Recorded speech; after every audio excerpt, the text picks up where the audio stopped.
luchar, a luchar, a luchar, a luchar, a luchar, soldados valientes, empezó la revolución, a imponer los beneficios, que reclama la constitución, desgarró la noche serena, las sienas de la libertad. Cada año y en cada aniversario de la gesta histórica del 24 de abril, pues se nos presenta la oportunidad de ir sobre ese conjunto de acontecimientos que se suceden vertiginosamente y que permiten pasar de una etapa a otra, de una guerra civil a una guerra de resistencia a la invasión norteamericana del 28 de abril. Y luego a la resistencia de la zona constitucionalista, ya luego de estar cercada o delimitada su perímetro. Pero cada año no se puede repetir lo mismo. Y para ello hemos invitado en el día de hoy, a propósito de este panel, bueno, a distinguidos testigos y protagonistas de aquellos acontecimientos. Y se trata, por orden naturalmente, no de edad, sino de género, y de Teresa Espaillá. En aquel entonces, una joven que asume la lucha constitucionalista y participa activamente en estos acontecimientos y, lógicamente, pues representa con méritos propios a las mujeres que vieron participación y tuvieron participación en aquellos momentos. A el poeta Tony Raful, que no solo poeta, ensayista, historiador, narrador y político, que tiene entre sus obras, además, El abuelo de Gastón, en abril de 1965, Tony, ¿verdad? Así es. Que es una de tus últimas o más recientes publicaciones. Una de las más recientes. Una de las más recientes. El profesor Jesús de la Rosa, profesor militar constitucionalista, marino, entonces, político y una persona tanto de ciencia como de letras, cosas que ha conjugado en toda su larga vida y naturalmente próspera vida. Y al destacado líder del 14 de junio, el movimiento revolucionario 14 de junio, Fidelio Despradel, actual diputado nacional al Congreso de la República Dominicana. Y autor, entre otras obras y entre otros artículos y demás, referidos a estos acontecimientos de historia gráfica de la Guerra de Abril. Ya hace mucho tiempo, ¿verdad?, de esa publicación. Y bueno, con ellos, y vale, además de la presentación de ustedes y agradecerles que hayan aceptado esta invitación, la intención nuestra es provocar quizás una reflexión, no sobre los acontecimientos ya conocidos, de los cuales ustedes pueden narrar testimonialmente, pero además por la formación y las publicaciones y los estudios realizados, pues también lo pueden hacer desde la perspectiva, si se quiere, de la historia, la mirada al proceso que previamente venía desenvolviéndose y ya también posteriormente a la Guerra de Abril y su desenlace. De tal suerte que podamos, por ejemplo, determinar en qué medida el resultado final de la Guerra de Abril, con la negociación del acta, ¿verdad?, y los acuerdos que se hicieron, las negociaciones que se hicieron, cómo marca a la juventud y a la mujer dentro de ese contexto el desenlace final, que para mí, y ustedes me excusan, creo que debe asumirse como una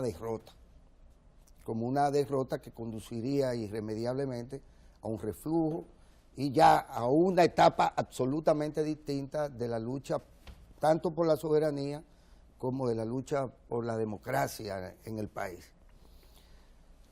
En tu caso, quiero recabar eso inicialmente.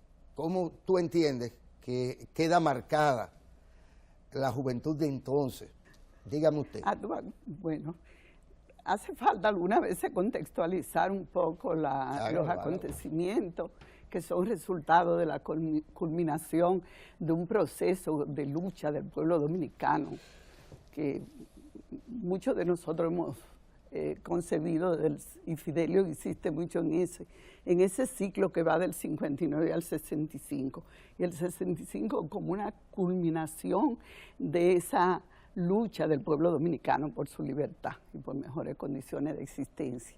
Sabemos llegada a los expedicionarios, el movimiento clandestino, el ajusticiamiento de Trujillo y unas elecciones libres que llevaron a Bosch al poder, con una constitución desarrollista en ese momento que no le gustó a los sectores reaccionarios, podríamos decir así. Ese golpe de Estado del 25 de septiembre, que hubo respuesta al golpe, a lo mejor de inmediato no, pero sí hubo un proceso de respuesta al golpe que incluyó la insurrección de Manolo en el 63 y toda esa lucha del 64 y la conspiración dentro de los militares, que era como un fenómeno nuevo en la historia dominicana.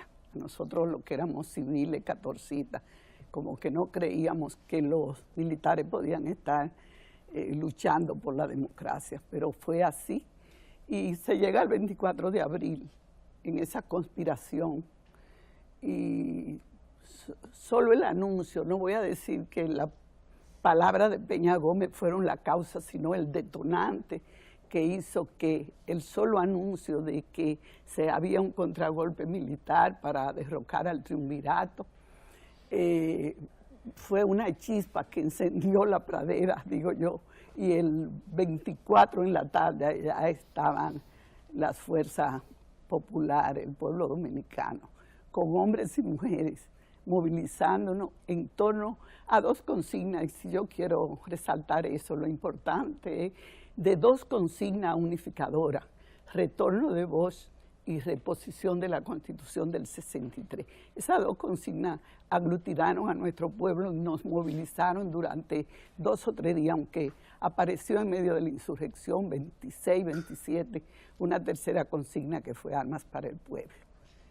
Pues 4 días, tú decías de guerra civil, yo digo de revolución, de un movimiento intenso y en un ascenso extraordinario de las masas populares, como no la había conocido la historia dominicana del siglo XX.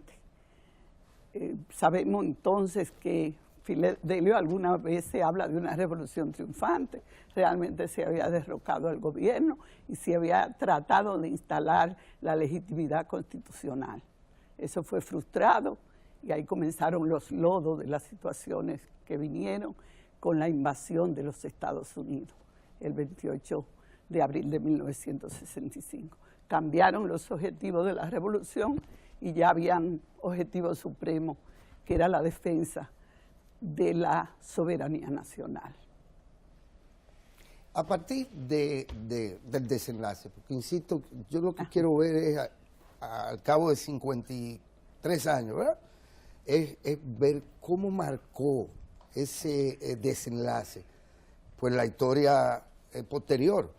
En función de la generación, en tu caso quería como mujer, pero como joven entonces, que apenas tendría, qué sé yo, 20, 21 años. 21 años tenía, sí. Mira, no nos marcó el final, nos marcó el proceso mismo de la guerra. Nos marcó el proceso mismo de enfrentar las tropas de los Estados Unidos, nos marcó el proceso mismo como referente importante, la resistencia durante 4 meses de las tropas de intervención. Yo creo que eso nos marcó a todos, pero marca, y tú hablabas de derrota, sí, de esa derrota que no la percibimos en ese momento.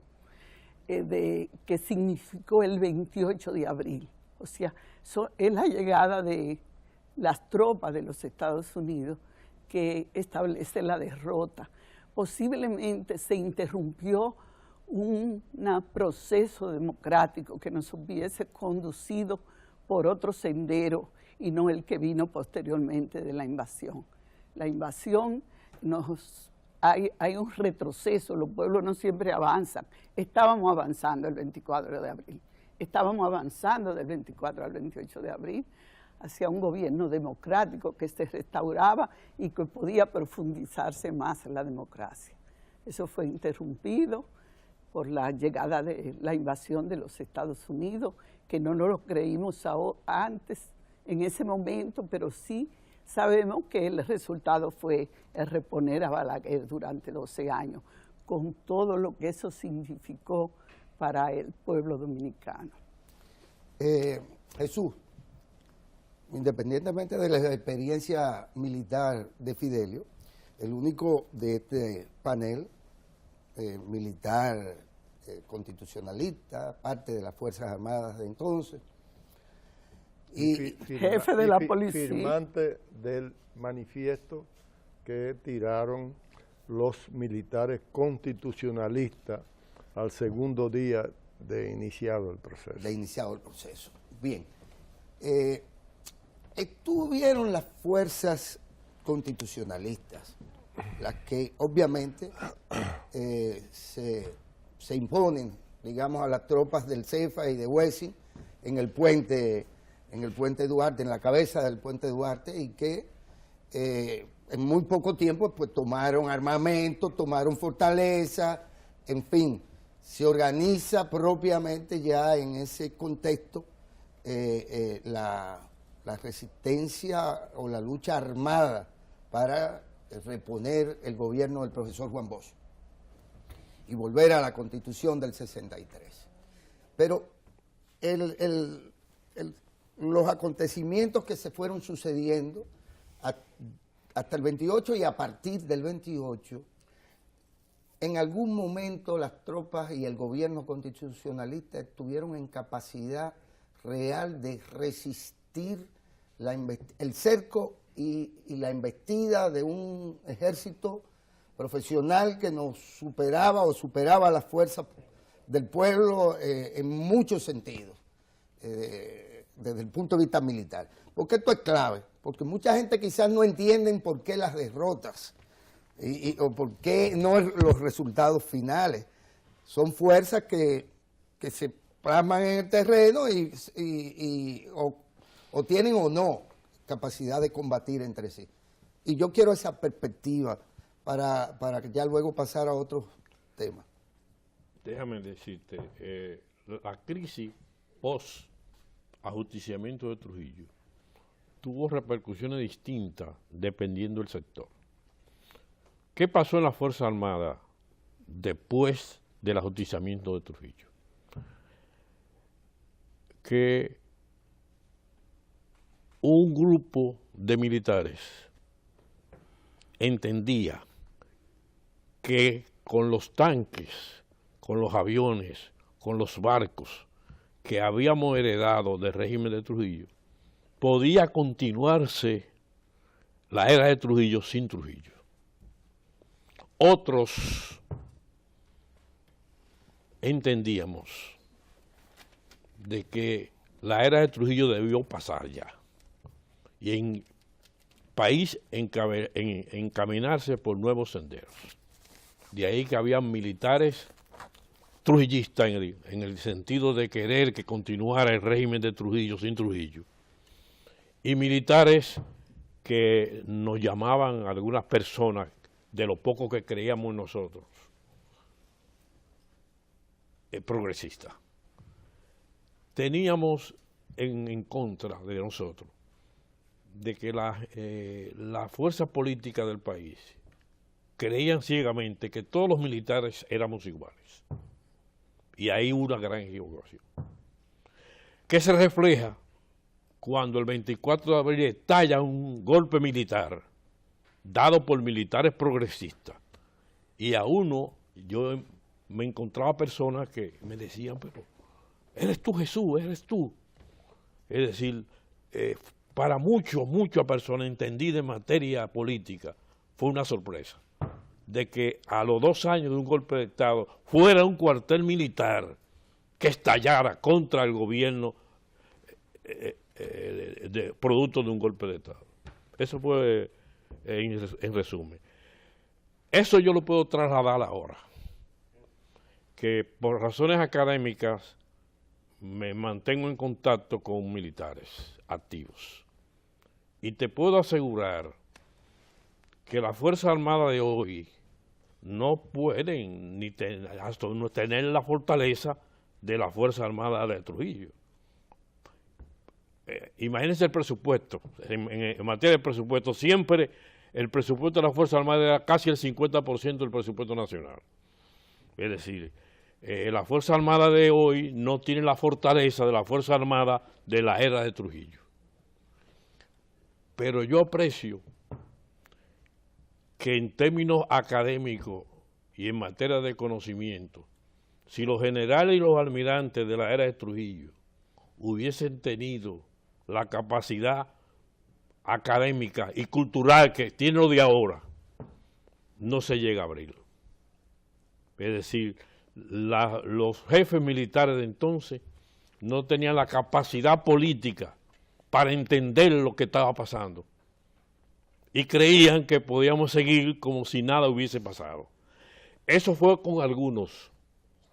Manifestaciones contrarias ya a la continuidad de Trujillo. Tuvimos ocasión de verla a la segunda noche, al segundo día de la muerte de Trujillo, cuando vemos emerger de la maquinaria de un barco, un marino sudoroso, diciendo ya se acabó la patrulladera. O sea, y otra cosa, los aportes y el sacrificio de muchos militares en favor de la libertad del pueblo, todavía no lo hemos estudiado bien. A mí me parece que en términos proporcionales hubo tantas víctimas militares como civiles. Fueron muchos los militares que en plena era de Trujillo advirtieron lo que era Trujillo y se opusieron a Trujillo. Entonces, eso es en cuanto a milicia se refiere. En cuanto a lo que pasó en abril, pasó un golpe de Estado que dimos, fracasado. Ese golpe de Estado creó una guerra civil y lo otro fue una intervención. O sea, golpe de Estado, guerra civil, intervención militar.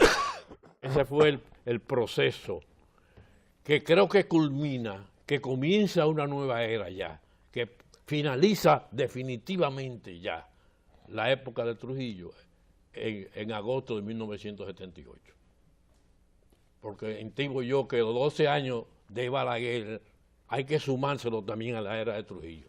Porque todos los trujillistas, o muchos trujillistas, ascendieron al poder, hicieron lo mismo o cosas peores que la era de Trujillo.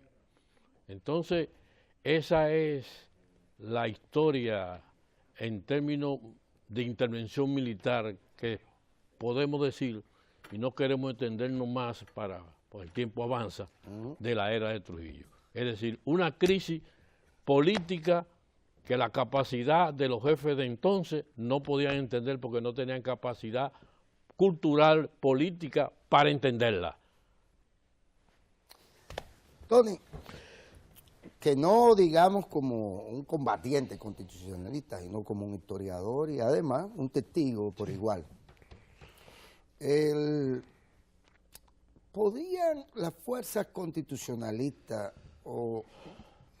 incluido el propio profesor Juan Bosch, jefe de la conspiración, obviamente, y quien configura el gobierno constitucionalista, podría suponerse la no intervención norteamericana al desatarse el proceso ese de contragolpe, le llamaría yo, contragolpe al del 63, sí, pero golpe fácticamente hablando, sí, fallido dices, ¿verdad? falló. Y ya posteriormente la guerra, ¿verdad?, en la que participa propiamente el pueblo, ya no el cuartel. Y posteriormente la resistencia a la intervención. Podía suponerse, es decir, el liderazgo político en algún momento calculó que los acontecimientos conducirían tan rápidamente a la intervención militar. No, la situación es la siguiente, haciendo un resumen rápido. La lucha democrática del pueblo dominicano, expresada en la escogencia del profesor Juan Bosch en los comicios del 20 de diciembre del 62, y además durante ese gobierno de 7 meses de libertades públicas y conquistas democráticas, apuntaló una constitución progresista, que fue la constitución que fue votada el 29 de abril de 1963, donde se consagraban derechos y libertades democráticas, conquistas a nivel de los trabajadores, de los campesinos, la lucha por la tierra. Todo este proceso implicó una toma de conciencia democrática amplia del pueblo dominicano. Era un paso de avance en apenas 7 meses de ejercicio democrático. Esto fue destrozado por la conspiración militar que derrocó al gobierno del profesor Juan Bosch. El derrocamiento de Bosch en 1963 fue el producto de una conspiración desarrollada en el país por sectores conservadores, sectores oligárquicos, unidos a un sector del clero católico que participó en la conjura y que culminó en el descabezamiento de ese gobierno democrático. El gobierno de Kennedy tenía una especie de dualidad en cuanto a la política exterior norteamericana en relación con el gobierno de Bosch. Por un lado, aspiraba a que Bosch simbolizara una especie de vitrina democrática en el Caribe para enfrentarlo a la Revolución Cubana a través de los programas de la Alianza para el Progreso, que era el proyecto de Kennedy lanzado precisamente como alternativa a la Revolución Cubana, pues mientras la Revolución Cubana postulaba la revolución a través de métodos violentos, la Alianza para el Progreso postulaba cambios, transformaciones en la tenencia de la tierra en América Latina y conservando las libertades políticas sin necesidad de la violencia. Esa fue la gran contradicción. En el entendido de que la administración Kennedy, pero especialmente Kennedy, especialmente el presidente Kennedy, no estuvo de acuerdo directamente con el golpe de Estado. No tanto los asesores militares norteamericanos, que siempre tenían una posición extrema en relación con la sonada militar. Esto produjo el hecho de que Kennedy no reconoció al triunvirato. Hasta su muerte no se reconoció el gobierno del triunvirato y por el contrario aupó una fórmula que se conoce en la historia dominicana como la fórmula Casasnova-Garrido. Casasnova-Garrido era el presidente del Senado de la República. En ausencia de Bosch y de Armando González Tamayo, en orden jerárquico, de acuerdo a la Constitución del 63, en ausencia de ellos, le correspondía la presidencia al presidente del Senado. Ahí se arma, digamos, esa fórmula Casasnova-Garrido. La prepara la embajada norteamericana en la República Dominicana a través del oficial norteamericano de mayor envergadura que quedaba en el país, porque Barlow Martin fue retirado, era Spencer King. Esa conspiración se gestó con la finalidad de aplicar la fórmula Casasnova-Garrido. Retorno a la constitucionalidad en la República Dominicana, asunción en el poder de Casasnova-Garrido como presidente que le tocaba constitucionalmente. Este proceso es descabezado, no voy a entrar en detalle, es una historia muy larga, y incluso el triunvirato llegó a denunciar a la embajada norteamericana, cosa que mucha gente no conoce, como que allí se estaba fraguando un golpe para derrocar el gobierno del triunvirato, y llegó incluso a amenazar con declarar persona no grata a Spencer King. Todo esto fue un verdadero, claro, con la muerte de Kennedy el 22 de noviembre todo aquello cambia. Todo aquello cambia en la política norteamericana.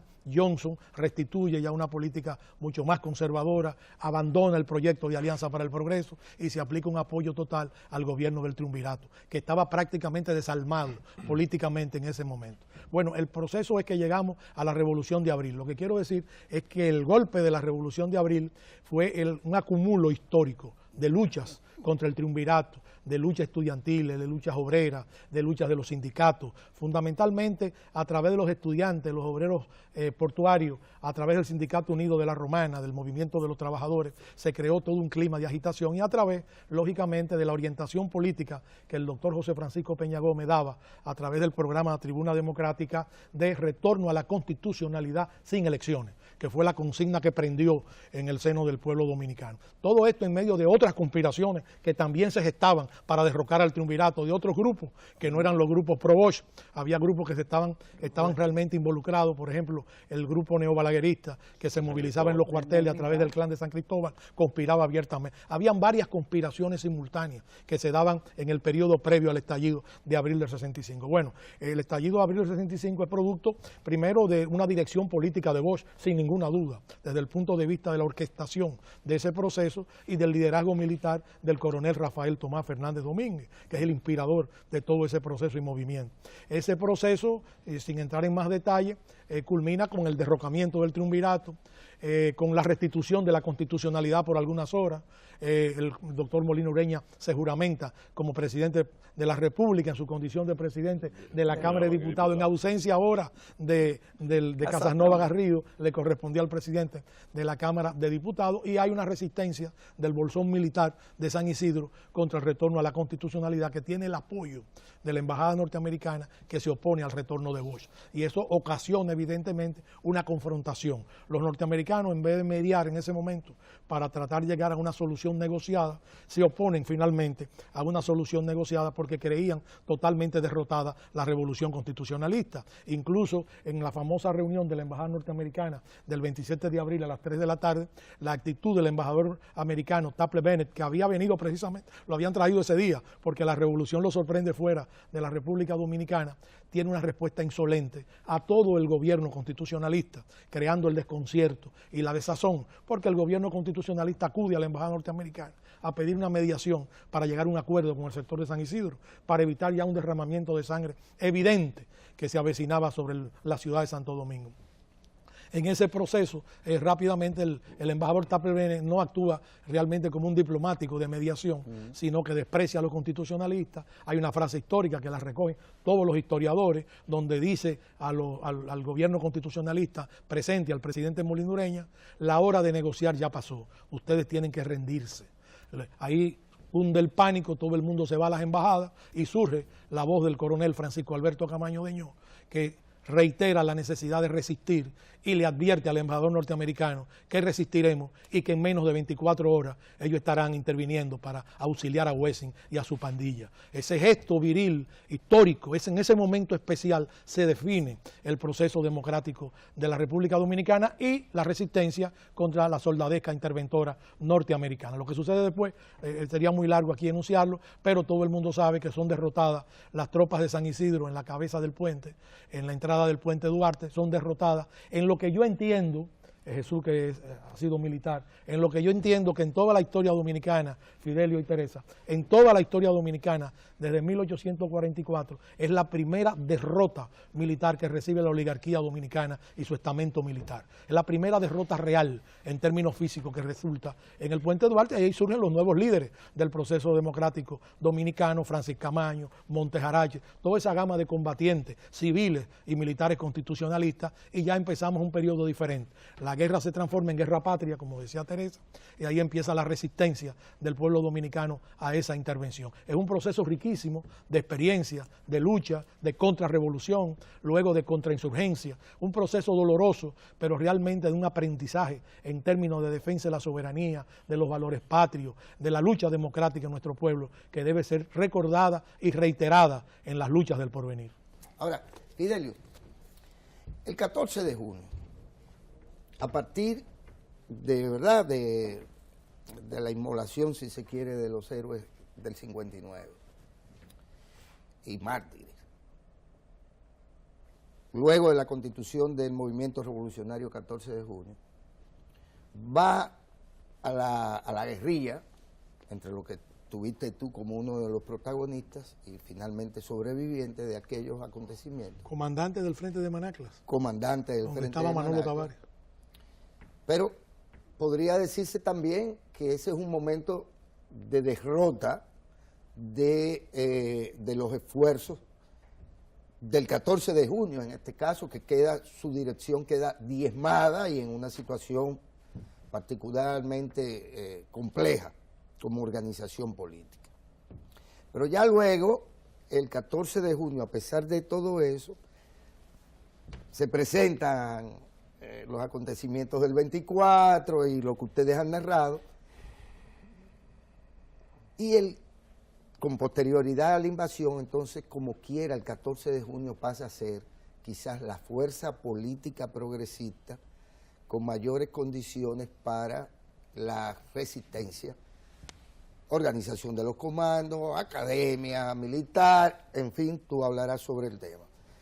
Pero resulta ser, y viene al caso, que al cabo de los acontecimientos, siendo la principal fuerza política junto con el PRD y los constitucionalistas, ya a partir del triunfo de la oligarquía de nuevo trujillista con Balaguer, el 14 de junio pasa quizás a ser la fuerza política más debilitada a partir de aquellos acontecimientos.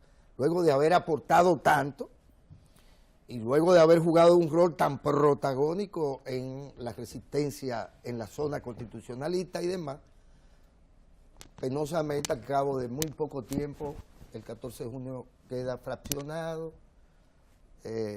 por no decir dividido, fraccionado, y a partir de ahí, pues quizás hasta el propio Movimiento Popular Dominicano asume un rol más ofensivo, de continuación de una serie de estrategias político-militares que no parecían responder a la derrota que se había producido, pero de alguna manera corre la misma suerte, si se quiere, con roles diferentes que sufrió la Unión Cívica, que termina desapareciendo luego de haber tenido también en ese periodo un rol particularmente importante.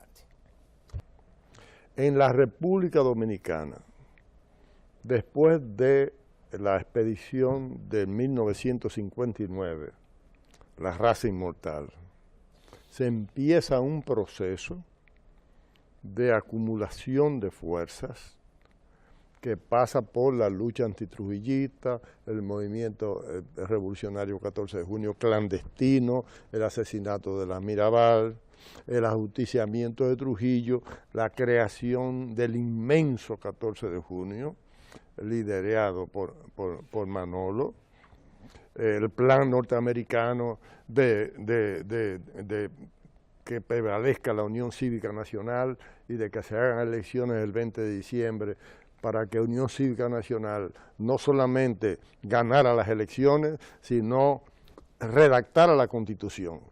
Porque lo hicieron de una forma tal que se eligieron los constituyentes y el presidente y el vicepresidente el mismo día, porque para ellos la Unión Cívica Nacional, ellos concibieron subjetivamente que eran los que iban a ganar el 20 de diciembre. Se produce el triunfo de Bosch, la oligarquía bajo ninguna circunstancia aceptaba el triunfo de Bosch, mucho más después que surge la Constitución del 1963 en abril, que es exactamente como dice Tony. Se desarrollan las luchas en el 1964 y estalla la Guerra de Abril. Entre los días 24, 25, 26, 27 y 28, el pueblo dominicano hizo una revolución democrática triunfante. El 28 al mediodía, el pueblo dominicano, no la capital, ni mucho menos la capital, es el pueblo dominicano, había triunfado en toda la línea. Lo que quedaba era el reducto de San Isidro. Incluso nosotros le habíamos cortado la luz y le habíamos cortado el agua. Y ellos estaban desesperados ahí en San Isidro. 24, 25, 26, 27 y 28 de abril se produjo una revolución democrática triunfante en la República Dominicana, como proceso de una acumulación que empezó en el 1959, pero que tuvo tres jalones fundamentales. En primer lugar es el triunfo de Bosch en contra de los planes norteamericanos de que fuera la Unión Cívica que triunfara y que los constituyentes de Unión Cívica redactaran una constitución para que estos malditos se hicieran dueños de la inmensa fortuna que Trujillo había acumulado con el sudor, la sangre y la represión contra el pueblo dominicano, porque era un inmenso patrimonio. Se les rompe el plan a la Unión, a la oligarquía dominicana, que representa el 2 o el 3%, y eran los socios de Trujillo, cuando Trujillo estaba vivo, y empieza la conspiración contra Bosch.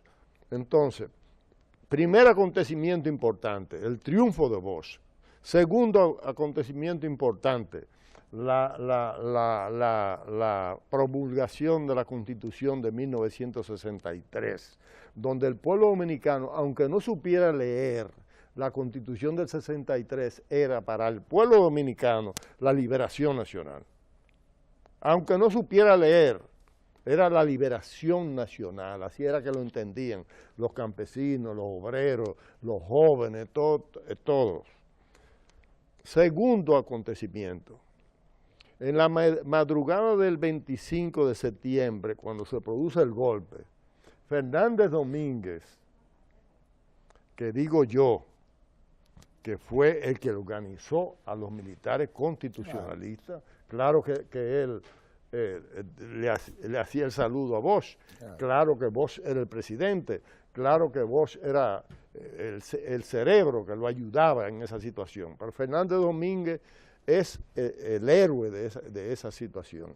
Fernando Domínguez, en la madrugada del 25 de septiembre, le manda una nota a Bosch, que ya está preso, con su tío, diciéndole, habemos aquí 14 oficiales, 13 oficiales, que lo seguimos a usted fielmente y estamos dispuestos a asaltar el palacio, liquidar a todos esos golpistas y restituirlo a usted y a la Constitución.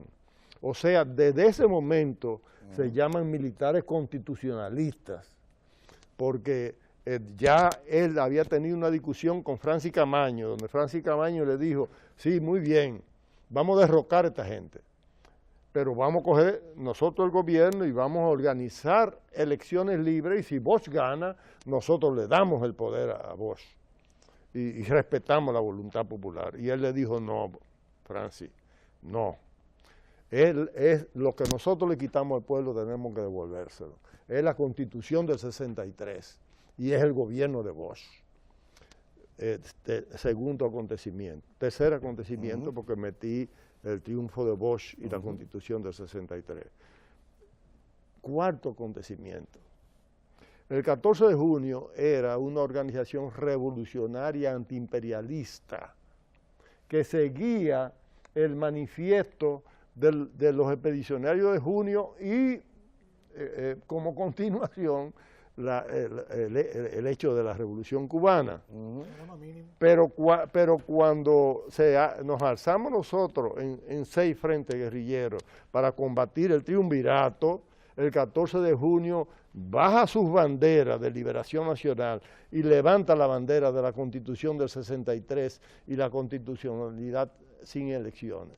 Entonces tenemos dos procesos.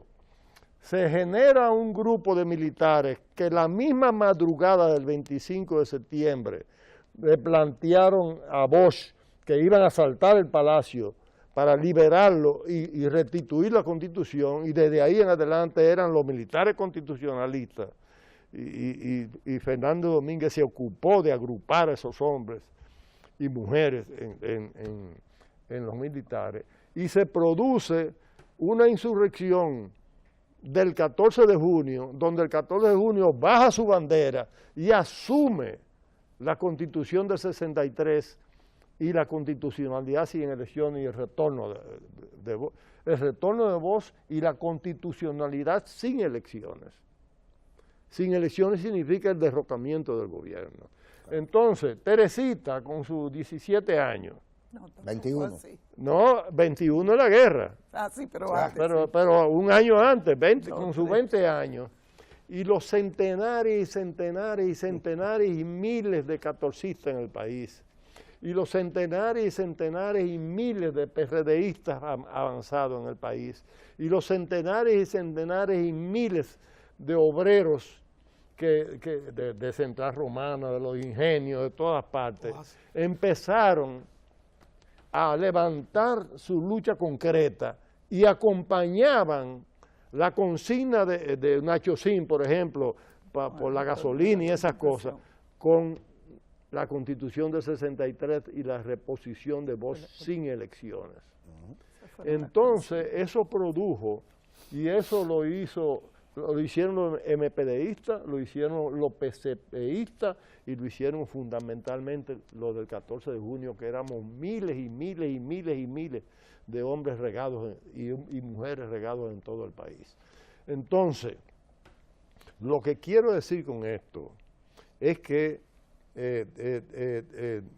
se produjo una revolución porque se produjo la unidad del pueblo dominicano alrededor de un camino, un horizonte, una luz en el horizonte, aunque la gente no supiera leer lo que decía la Constitución. La Constitución para la gente era su reivindicación. Si uno pensaba en liberación nacional, era la liberación nacional. Si uno lo que pensaba era en su tierra, que la querían, pensaban en su tierra. Si uno lo que pensaba es que su hijo tenía que ir a la universidad, pensaban en eso. Entonces, aquí se produjo una revolución. La otra cuestión es la siguiente. Sin dudas, yo dije ahorita que 2 días después de empezado ese proceso, 7 militares, entre los cuales estaba él, firmaron un manifiesto muy claro en esa dirección, ¿te entiendes? Muy claro en esa dirección. Lo que estoy diciendo es que había una corriente de militares y que Fernando Domínguez era su inspirador.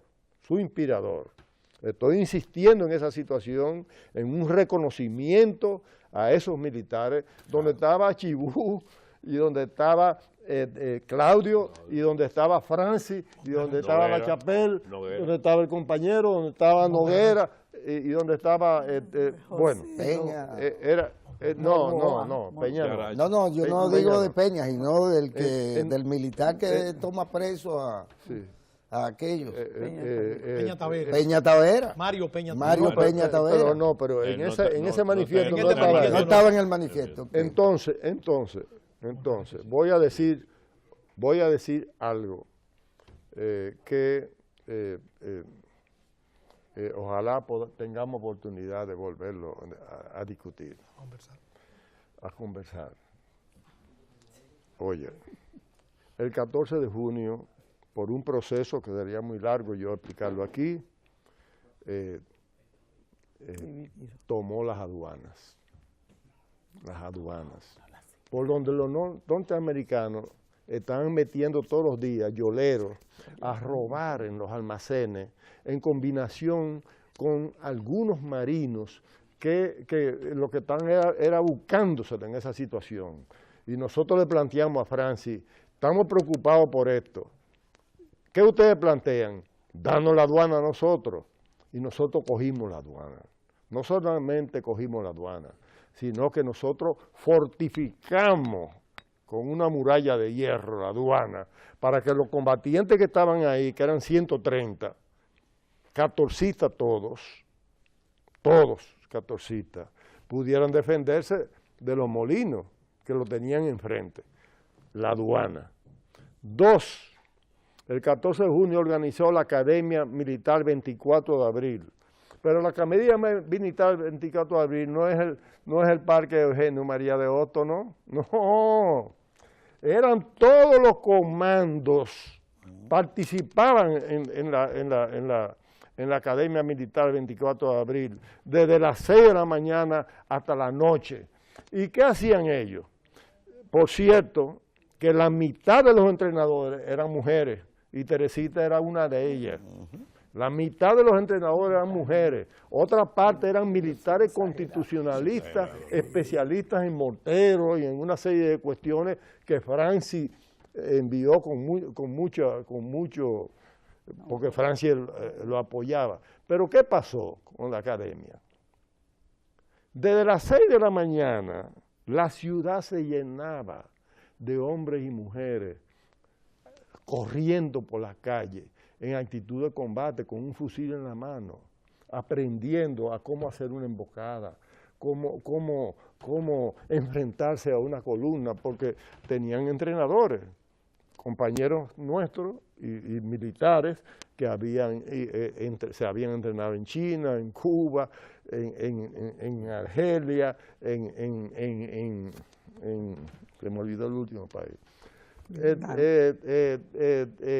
Tenían un grupo de entrenadores. Entonces, ¿qué pasa? El que entraba a la ciudad, lo que veía era una ciudad alzada, de mujeres y hombres con fusiles arrastrándose por las calles. Entonces, ¿cómo tú sostenías una ciudad con 80.000 o 90.000 personas sin un centavo? Venían de todo el país, de Montecristi, de Dajabón, de Pedernales, de Barahona, de todos los rincones del país. Empezaron los hombres y mujeres de la República Dominicana a enviar camiones de plátano, camiones de yuca, camiones de esto, camiones de aquello. Y entonces Guillén, que lo encargamos de eso, en una bomba de gasolina. En la Paz de Villini. En la Paz de Villini, ahí, en la bomba que estaba ahí, le decía, ¿cuánto tú no trajiste de gasolina? Y entonces le decían, sácale 4 galones. Entonces él le sacaba 4 galones y así nosotros nunca nos faltó gasolina, nunca nos faltó comida y nunca nos faltó movilización permanente en esa zona. Eso era el resultado de una revolución. Ahora bien, los norteamericanos en la geopolítica mundial y latinoamericano no podían permitir que ocurriera un acontecimiento de ese tipo en la República Dominicana con Fidel declarando a Cuba socialista y Fidel habiendo derrotado vergonzosamente a los norteamericanos en Bahía de Cochino. Entonces, ¿a quién envían los norteamericanos a la República Dominicana? La 82 aerotransportada, que la tenían entrenando hacía meses para mandarlo a Vietnam. Nosotros cogíamos los marinos presos y ellos creían que estaban en Vietnam. Ellos creían que estaban en Vietnam porque no le dijeron que era Vietnam. Le dijeron que íbamos a combatir. Entonces, metieron 42.000 soldados en la República Dominicana, entre ellos 12.000 o 14.000 de la división aerotransportada. Entonces era una fuerza que nosotros no podíamos vencer. Desde ese momento se vio claro que la revolución democrática triunfante de la República Dominicana había fracasado por la invasión norteamericana, no por ninguno de nosotros.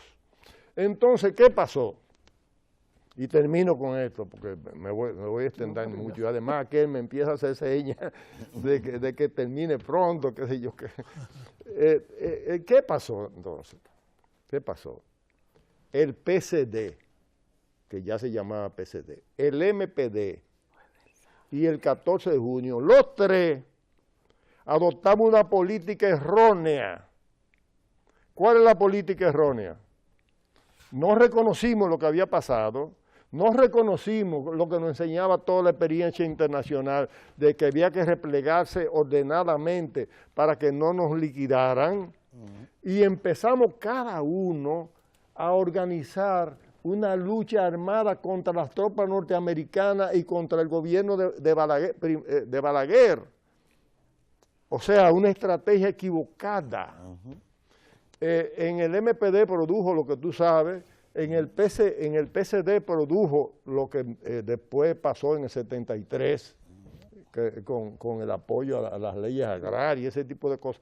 Y el 14 de junio pagó el precio más alto. Pagó el precio más alto porque nosotros nos inventamos que nosotros íbamos a reiniciar la guerra contra los norteamericanos. Eso era una estrategia totalmente equivocada. Cuando Roberto Duverger, después de la muerte de Luis Parry, la muerte de Reyes Saldaña, la muerte de Carlos Castillo, la muerte de muchísimos compañeros valiosísimos, después del apresamiento de una cantidad de hombres y mujeres nuestras en esa brega, en esa obstinación por desarrollar una nueva guerra contra los Estados Unidos, Roberto y yo, que éramos lo más importante dentro de la dirección, después que Fafa y 16 más se fueron hacia el MPD, nosotros nos dimos, y entonces matan al Che Guevara en Bolivia. Y se nos derrumba todo, porque si son capaces de matar al Che Guevara en Bolivia, y nosotros estamos inventando aquí, en esta islita, una guerra contra un ejército que está metido en Vietnam, que está metido en el mundo entero, nosotros nos dimos cuenta que teníamos una estrategia equivocada. Y al nosotros, y termino con esto, comprender que tenemos una estrategia equivocada, nosotros entonces dejamos el 14 de junio en manos de un grupo de compañeros que nosotros habíamos mandado masivamente a entrenarse fuera. Pero cometimos el error de mandar hombres y mujeres a Cuba con una visión y hombres y mujeres a China con otra visión totalmente distinta. Entonces aquello era un lío. Y nosotros entendimos esa situación. Y Fidelio y Roberto, que eran los dos principales dirigentes, estuvimos 3 años y medio en el campo dominicano. Yo vivía en Villalobos adentro y me llamaba Gerardo allá. Y yo cortaba arroz, cortaba tomate y vivía de mi trabajo.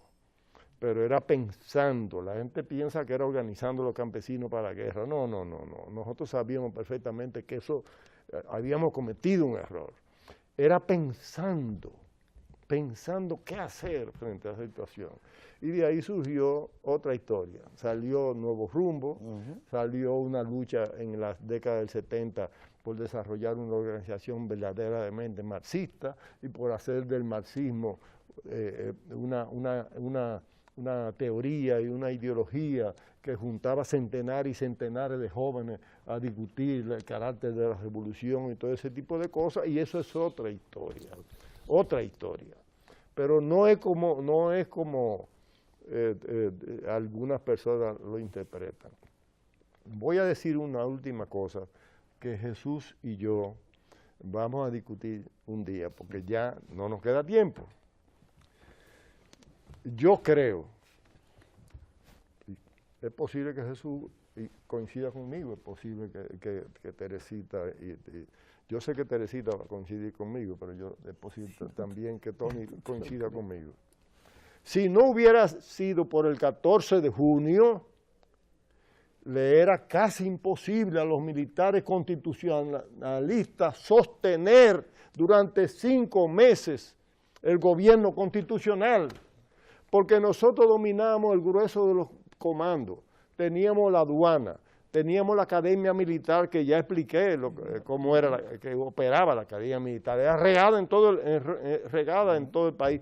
Teníamos las unidades móviles, dirigidas por Bey y Mejía, eso eran 100 o 150 hombres, altamente armados, militantes, con unas unidades blindadas que se regaban por toda la ciudad.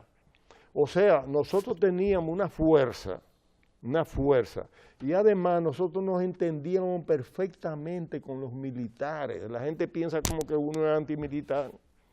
Yo tuve que decirle como diputado en estos días al jefe, a los 8 diputados que comparten conmigo la comisión militar, porque me metieron a mí en la comisión militar, que yo nunca he sido enemigo de los militares. Que muestra de eso es la guerra, muestra de eso es la actitud posterior, pero muestra de eso también es que Perucho, y él lo sabe, Perucho Castillo y García y mi hermano García Germán eran del 14 de junio, siendo comandantes del campamento donde está la Marina. Eran del 14 de junio, se reunían con Manolo, es más, eran ultraizquierdistas. Nos plantearon que ellos iban a voltear el campamento en favor de nosotros para tumbar antes de las elecciones de Bosch. O sea, los catorcistas nunca fuimos enemigos de los militares. Bueno, ya Balaguer es otra cosa, porque Balaguer es el fascismo y Balaguer es el asesinato a leve, porque los Estados Unidos tenían que asesinarnos a todos nosotros para poder consolidar lo que hicieron. Excúsenme que haya extendido tanto, pero he planteado. Yo tengo que hacer una pausa. Ahora yo tengo mis límites. ¿Por qué tú dudas de que nosotros no coincidamos? Qué bueno. ¿Cuál es la duda? Qué bueno. No. Yo dije, después lo discutimos más ampliamente. No, eso no hay que discutirlo. Yo no dije que no. De todas maneras, vamos a hacer una pausa. No, porque es no, necesaria. pero Y ya volvemos en este otro bloque, ¿Qué hora quizás a tratar parte de ese tema. Dígame.